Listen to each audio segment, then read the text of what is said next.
এক মুসাফির রাতের বেলায় মসজিদের বারান্দায় শুয়ে আছেন।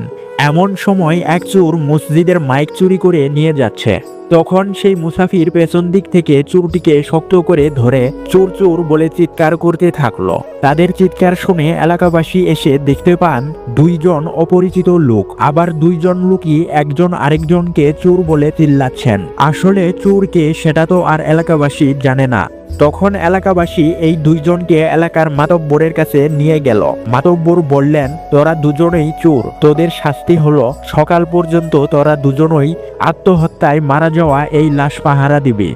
আমরা কেউ এই লাশের কাছে থাকবো না। তাদের দুজনকে লাশের পাশে বেঁধে রাখা হলো। তখন মুসাফির বলছে, আল্লাহ, শেষকালে তুমি আমারে চোর বানাইয়া দিলা। আর সেই চোর বলছে, তুই আমাকে ধরলি কেন বল, এই কারণেই তো তুই চোর হইলি। তখন সেই লাশ বলে উঠল, পাইছি রে পাইছি, আসল চোর রে পাইছি।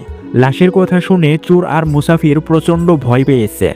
তখন লাশ বলে উঠল, আমি মরি নাই, মরার ভান ধরেছিলাম আসল চোরকে ধরার জন্য।